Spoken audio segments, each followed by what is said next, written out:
আর একটা মাঠ আমাদের জন্য আসবে, সেই মাঠের নাম হলো হাসরের ময়দান। এই ময়দানটা আরো কঠিন ভয়াবহ। আপনাকে একটু বলে দিয়ে যায়, এই ময়দানে লক্ষ লক্ষ বছর পার হয়ে যাবে। হাসরের ময়দানে মানুষ দাঁড়ায় থাকবে, সূর্যটা নামতে নামতে নামতে নামতে মাথার উপরে মাত্র আধা হাত উপরে সূর্যটা থাকবে। প্রচন্ড গরমে মেহশরের মাঠ মানুষের ঘাম বের হয়ে হয়ে থুতনি পর্যন্ত ঘামে ভরে যাবে। ময়দান তামার মতো হয়ে যাবে, কারো তৃষ্ণায় পিপাসায় জিহ্বা বের হয়ে হয়ে একবারে বুক পর্যন্ত ঝুলে যাবে। কুকুরের জিহ্বার মতো শুধু ঝুলতে থাকবে তাদের জিহ্বা। কঠিন এই ময়দানে মানুষ বলবে, আল্লাহ আমাদেরকে জাহান্নামে পাঠিয়ে দাও, আর না হয় আমাদেরকে জান্নাতে দিয়ে দাও। মেশরের মাঠ আমাদের আর সহ্য হইতেছে না আল্লাহ, বড় কঠিন লাগতেছে।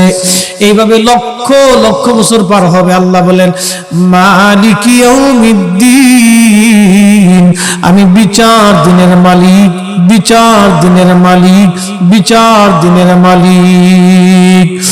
আমার নবী বলেন, উম্মত রে, সেই দিনটা কত ভয়াবহ হবে, কত কঠিন হবে। লক্ষ লক্ষ বছর পার হয়ে যাবে, আমার আল্লাহ কাহার হয়ে যাবে, শক্ত হয়ে যাবে। কে সেই দিন আল্লাহকে নরম করবে?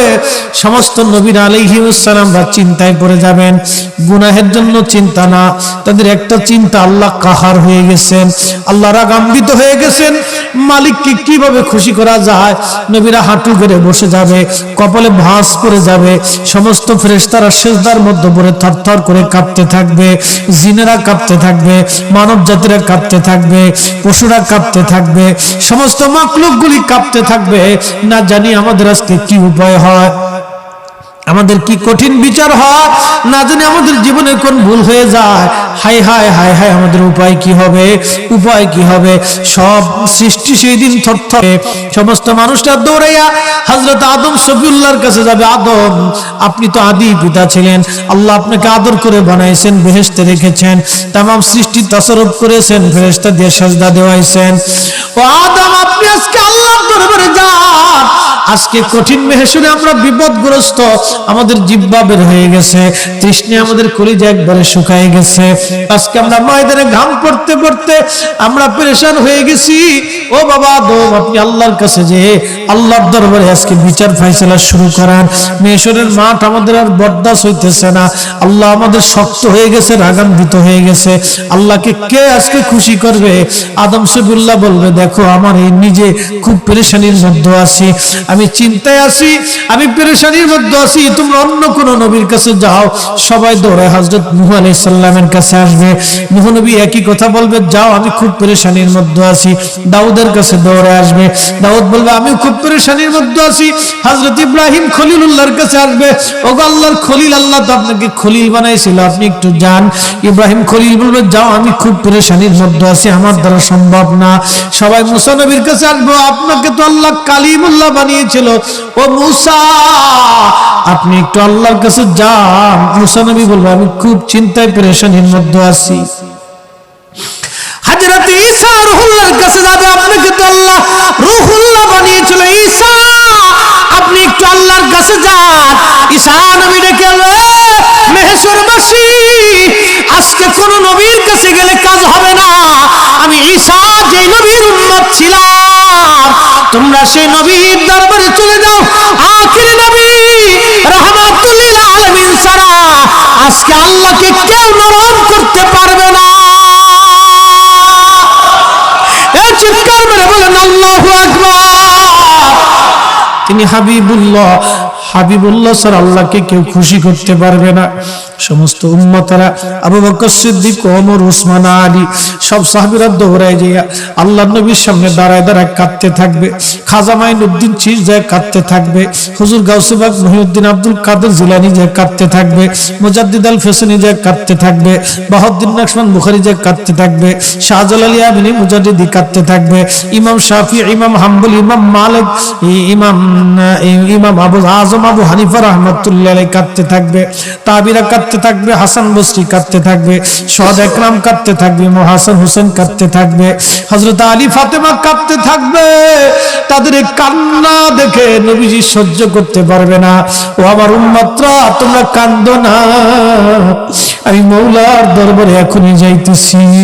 আল্লাহর নবী দৌড়ায় যাইয়া আল্লাহর কুদরতি কদমে আরশে মুআল্লার সামনে সিজদায় পড়ে কাঁদবে আর বলবে, ইয়া রব হাবলি উম্মতি, ইয়া রব হাবলি উম্মতি, ইয়া রব হাবলি উম্মতি। আল্লাহ আমার উম্মত গুনাহ করে ফেলছে, আমার উম্মত গুনাহ করছে, আল্লাহ আমার উম্মত গুনাহ করছে। আমরা যে তার আদরের উম্মত, কয়দিন কেন্দেছি। রাসূল আমার আল্লাহর হাবিব, আখেরি নবী,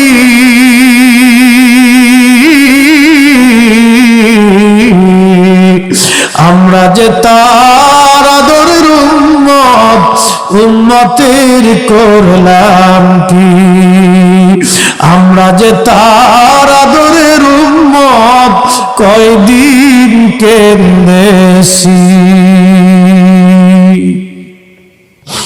আল্লাহর নবী সিজদার মধ্যে পড়ে কাঁদতে থাকবে, ইয়া রব হাবলি উম্মতি। আল্লাহ আমার উম্মত গুনাহগার, আমার উম্মত গুনাহগার, আমার উম্মত গুনাহ করে ফেলছে। আল্লাহ আমার উম্মতের কি হবে? আল্লাহ আমার উম্মতের হবে কি? আল্লাহ পাক ডাক দিয়ে বলবেন, হাবিব আপনি আর সিজদায় পড়ে থাকবেন না, মাথা উঠান। আপনি কাঁদেন কেন? মেহেশর তো আপনার কান্নার জন্য না, নবী উঠেন, আপনি মাথা উঠান। আপনার জন্য আরশে মুআল্লার ডানে একটা কুরসি পেতে রাখছি, একটা চেয়ার পেতে রাখছি, একটা আসন রাখছি। আপনি নবী সেই আসনে বসবেন। আপনি মাথা উঠান, আপনি আমার হাবিব, আপনি আমার বন্ধু, আপনি আর কাঁদবেন না। হুজুর আপনি মাথা উঠান। আল্লাহর নবী তখন বলবে, ইয়া রব হাবলি উম্মতি। আল্লাহ আমার উম্মত গুনাহ করছে। আল্লাহ ডাক দিবে, হাবিব আপনি মাথা উঠান। আপনি সর্বপ্রথম হামদের পতাকা উড়াবেন, আপনি সুপারিশের পতাকা উড়াবেন, আপনি যাকে খুশি তাকে নিয়ে জান্নাতে চলে যান। একবার জোরে বলা যাবে কি সুবহানাল্লাহ? নবী আমার ডেকে বললেন, আয়েশা রে, মানুষের জীবনের কঠিন সময় যখন তার মৃত্যুর সময় এসে যায়, কঠিন মৃত্যুর দূত আসে, যখন গুনাহগার ব্যক্তি, যখন নাফরমান ব্যক্তির কাছে মৃত্যুর দূত আজরাইল আলাইহিস সালাম আসে, বিকট চেহারা নিয়ে আসে, দুর্গন্ধময় পোশাকগুলি নিয়ে আসে, দুর্গন্ধময় পোশাকগুলি নিয়ে আসে, বান্দাকে ধরতে আসে। তখন এই আত্মাটা, রুহটা মাথার দিকে একবার দৌড়ায় যায়, হাতের কোণার দিকে দৌড়ায় আসে, পায়ের তলার দিকে দৌড়ায় যায়, সারা শরীরের ভিতরে ছটফট করতে থাকে। তখন এই মৃত্যুর যন্ত্রণা বাড়তে থাকে, এত কঠিন যন্ত্রণা তার হয়। নবী বলেন, আয়েশা রে শোনো, একটা উট জ্যান্ত হালতে জবাই না দিয়ে উটের চামড়া ছিলাইলে যেই রকম কষ্ট হয়, আয়েশা রে এই উটটাকে জিন্দা হালতে 100 বার যদি উটের চামড়া তুমি সেলাও, যে পরিমাণ কষ্ট হবে আয়েশা, একজন বেঈমানের মৃত্যুটা এরকম ভয়াবহ কষ্ট হতে থাকবে। আয়েশা রে তুমি কি জানো ইমানদারের মরণটা কেমন হবে? ইমানদারের মরণটা আজরাইল আসবে, সুন্দর পোশাক নিয়ে, সুন্দর সুরত নিয়ে এসে বলবে, ইয়া আইয়ুতুহান নাফসুল মুতমাইন্নাহ তুরজিই ইলা রাব্বিকি রাদিয়াতাম মারদিয়া ফাদখুলি ফি ইবাদি ওয়াদখুলি জান্নাতি।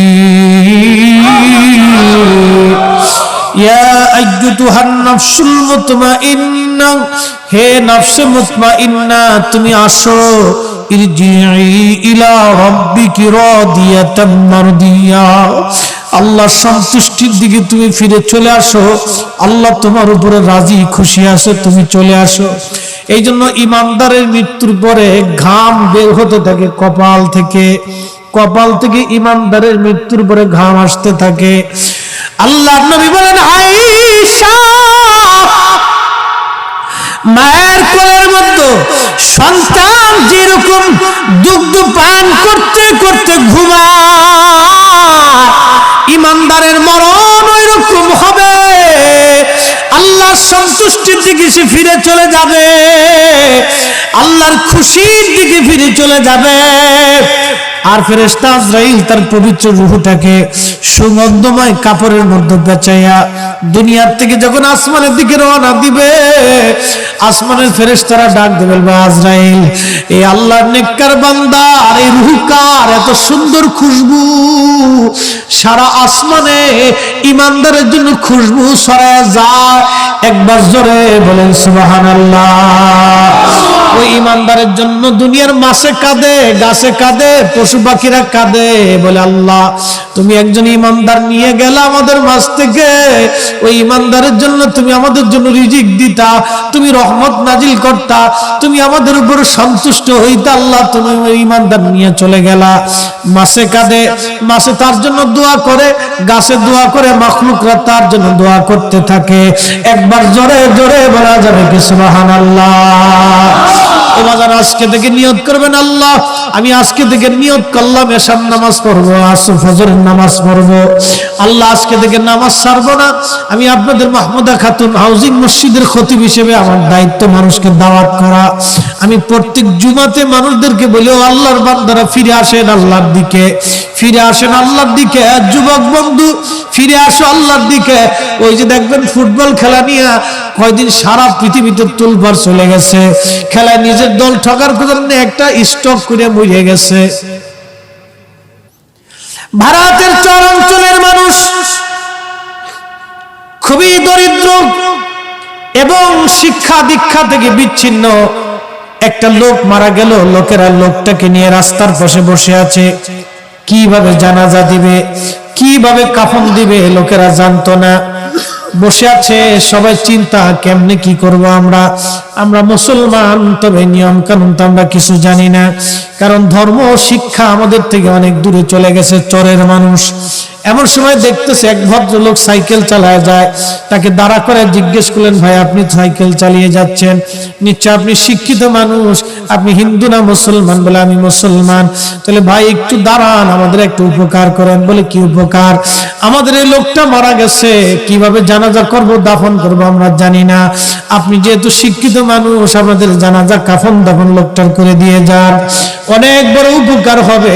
লোকেরা বলল, ওই লোকটা বলল, দেখো আমি ব্রিটিশদের চাকরি করি, সময় মতো যদি না যাইতে পারি আমার চাকরি চলে যাবে। কারণ ব্রিটিশরা তো খুব আইনে পাকা।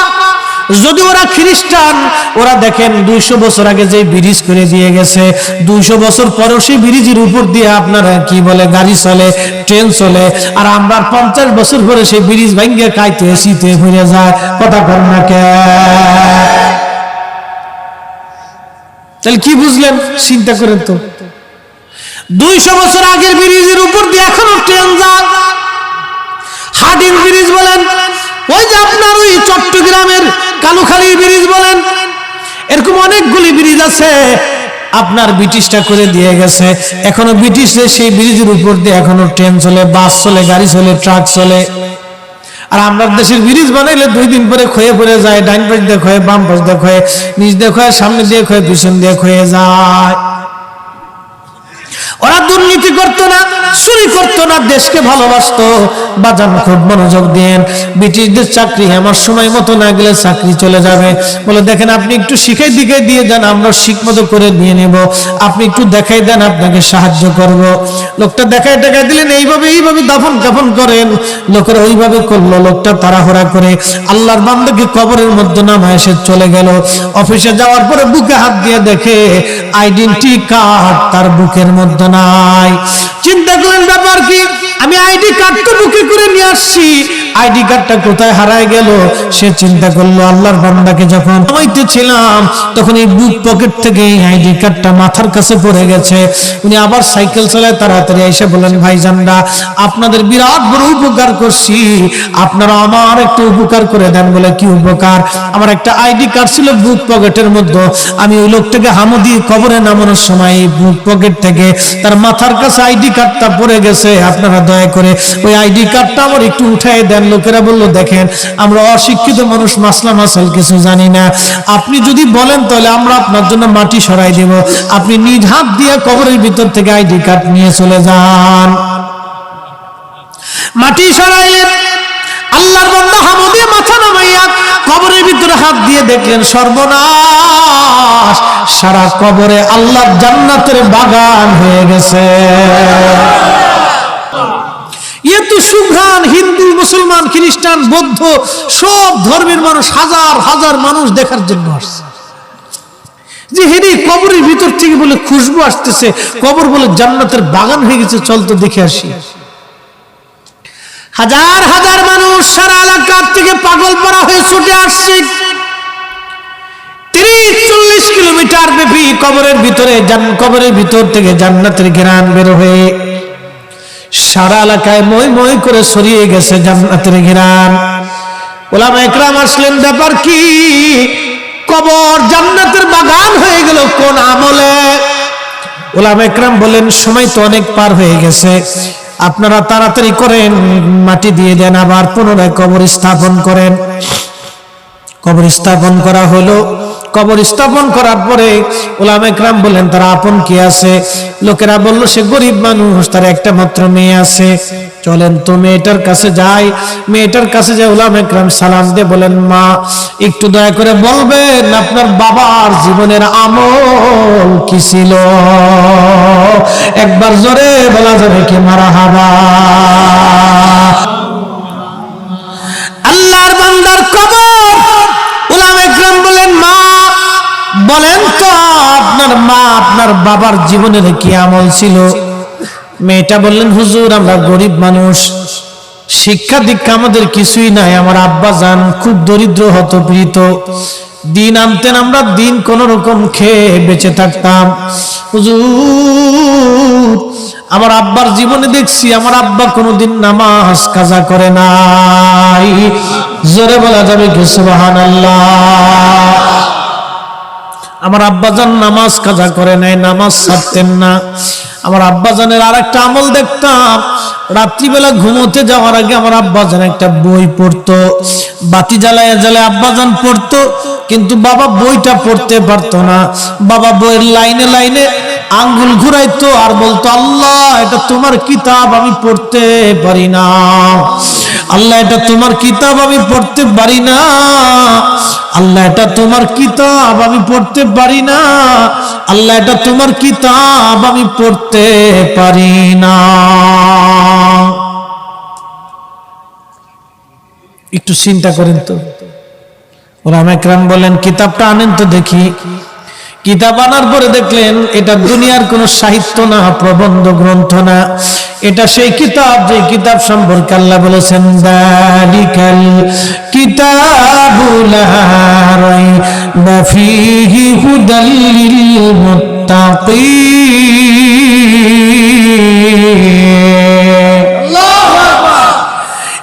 সেই কিতাব যে কিতাবের মধ্যে কোনো সন্দেহ নাই, কোনো ভুল নাই। এই কিতাব মুত্তাকিনদের জন্য হেদায়েত, যারা আল্লাহকে ভয় করতে চায় তাদের জন্য হেদায়েত, যারা আল্লাহকে ভয় করতে চায় তাদের জন্য হেদায়েত, যারা আল্লাহকে ভয় করতে চায় না এই কোরআনে তাদের জন্য কোনো হেদায়েত নাই।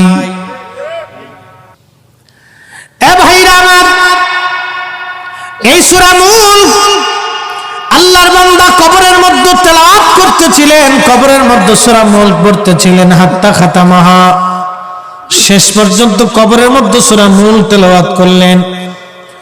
ফজরের আজান হলো, আসসালাতু খায়রুম মিনান নাওম, ঘুম থেকে নামাজ ভালো। সাহাবী বিছনা থেকে উঠে আল্লাহর নবীজির সঙ্গে ফজরের নামাজ আদায় করলেন।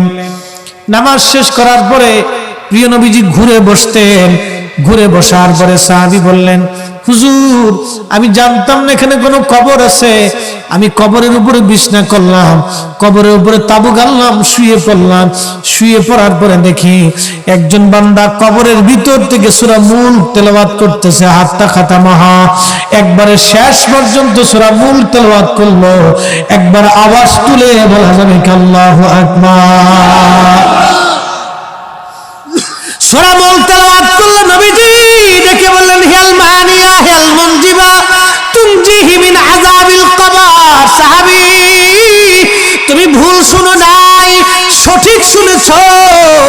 এই সূরা মুলক হলো কবরের আযাব প্রতিরোধক। যেই ব্যক্তি প্রত্যেকদিন এশার নামাজ পড়ে সূরা মুলক তেলাওয়াত করে রাত্রিবেলা ঘুমায়, এই লোকটা মরে যাওয়ার পরে এই সূরা মুলক তেলাওয়াতের কারণে আমার আল্লাহ তাকে কবরের আযাব থেকে বাঁচায় দেয়। সূরার নাম কি? মুলক। এই সূরা মুলক কবরে আপনাকে পাহারা দিতে থাকবে, আযাবের ফেরেশতা আপনাকে আসতে দিবে না রে বন্ধু। এই জন্য আজকে রাত্রি থেকে নিয়ত হবে, আল্লাহ প্রত্যেক রজনী এশার নামাজের পরে ঘুমোতে যাওয়ার আগে অন্তত একবার হলো সূরা মুলক আপনি তেলাওয়াত করে ঘুমায় পড়বেন। আল্লাহ আল্লাহ আল্লাহ, আপনি যদি তেলাওয়াত করে ঘুমাইতে পারেন, আপনি মারা যাবেন, ছেলে মেয়ে সব আপনাকে ছেড়ে চলে দিয়ে আসবে, গ্রামবাসী চলে আসবে, কিন্তু সূরা মুলক আপনাকে পাহারা দিতে থাকবে। একবার জোরে বলা যাবে কি সুবহানাল্লাহ। এরপর তাহলে আপনারা বলেন, সেই নবীর সুন্নত আমাদের মানার দরকার আছে না নাই? আহা, নবী টুপি মাথায় দিয়েছেন, আমি মাথায় দিব। নবী জুব্বা গায়ে দিয়েছেন, আমি গায়ে দিব। নবী ডান হাতে খাইছেন, আমি খাবো। নবী ডান কাতে ঘুমাইছেন, আমি ঘুমাবো। নবী সব কাজের আগে বিসমিল্লাহ বলছেন, আমি পড়বো। নবী সবসময় মুস্কি হাসি দিয়ে মানুষের সাথে কথা বলছেন, আমি বলবো। নবী সবার সঙ্গে উত্তম সুন্দর ব্যবহার করছে, আমি করব। কিয়ামতের ময়দানে সবচাইতে বেশি আমলের ওজন কোনটা হবে জানেননি? সুবহানাল্লাহ বলবেন না? ওয়াজ শেষ, মেহশরের মাঠে সমস্ত আমলের চাইতে একটা আমলের ওজন বেশি হবে, সেটা হলো উত্তম আচরণ। উত্তম আচরণ, উত্তম চরিত্র। সুবহানাল্লাহ বলা যাবে না? উত্তম আচরণ।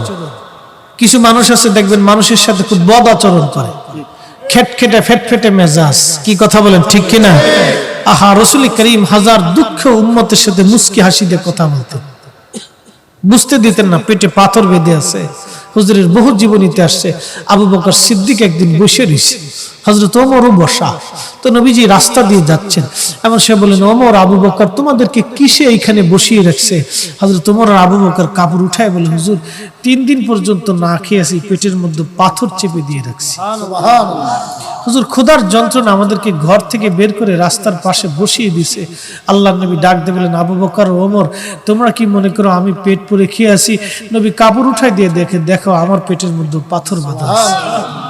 হযরত ওমর আবু বকর কেঁদে ফেললেন, হুজুর কি বলতেছেন আপনি?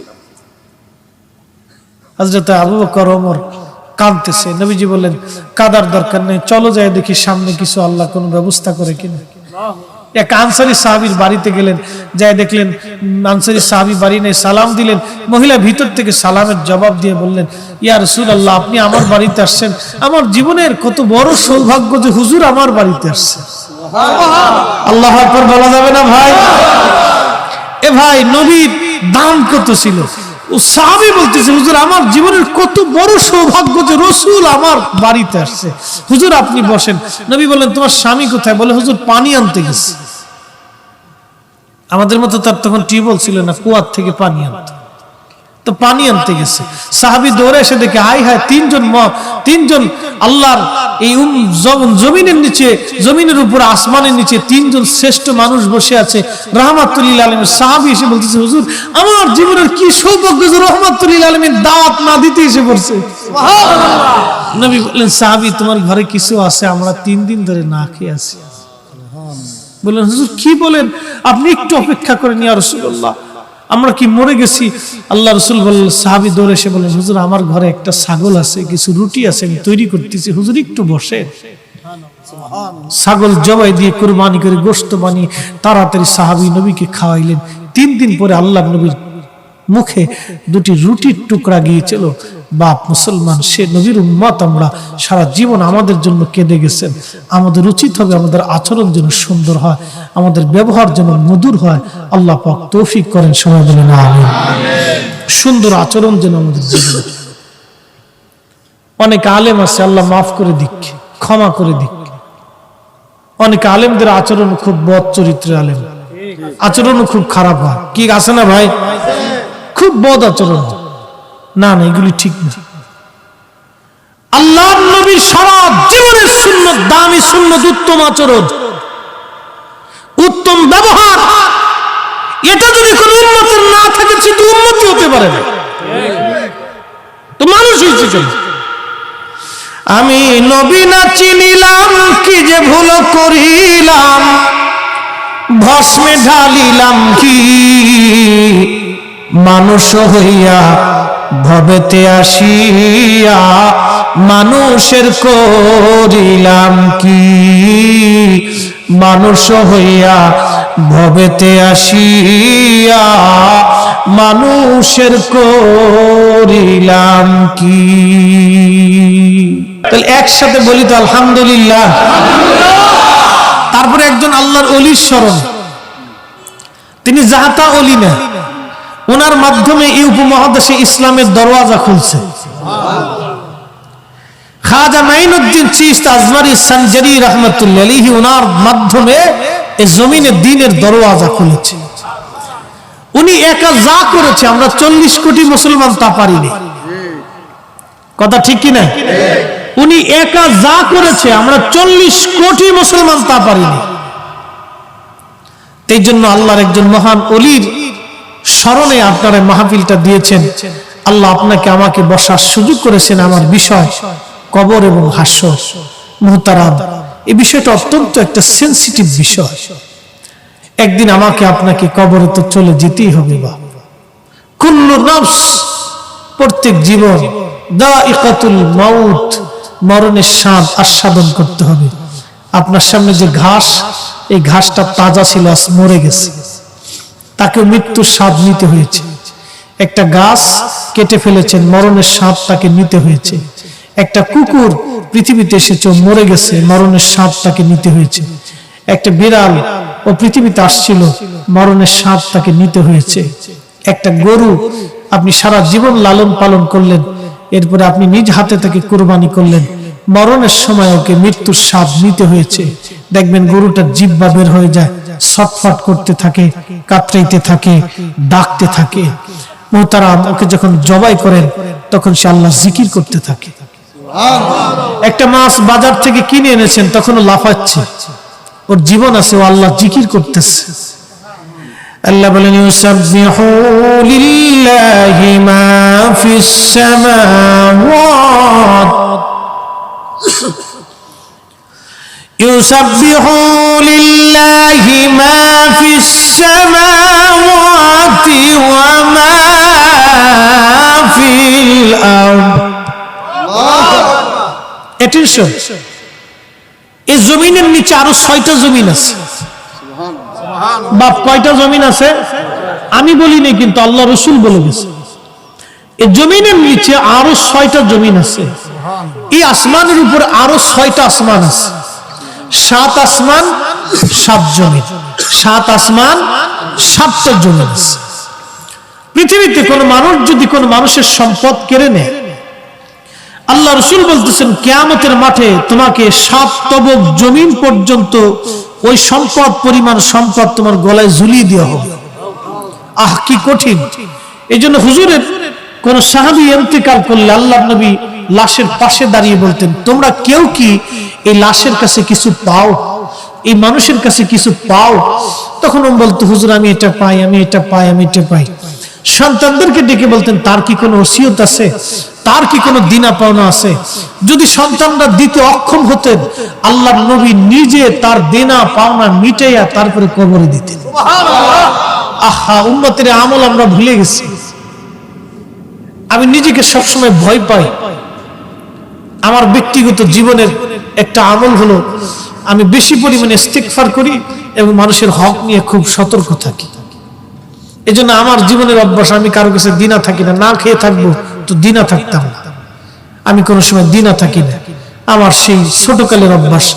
মাদ্রাসায় থাকতে আমার জীবনে 2 বেলা খাইছি, 1 বেলা খাওয়ার পয়সা থাকতো না, তারপর আমি না খেয়ে থাকতাম, কিন্তু দিনা হতাম না।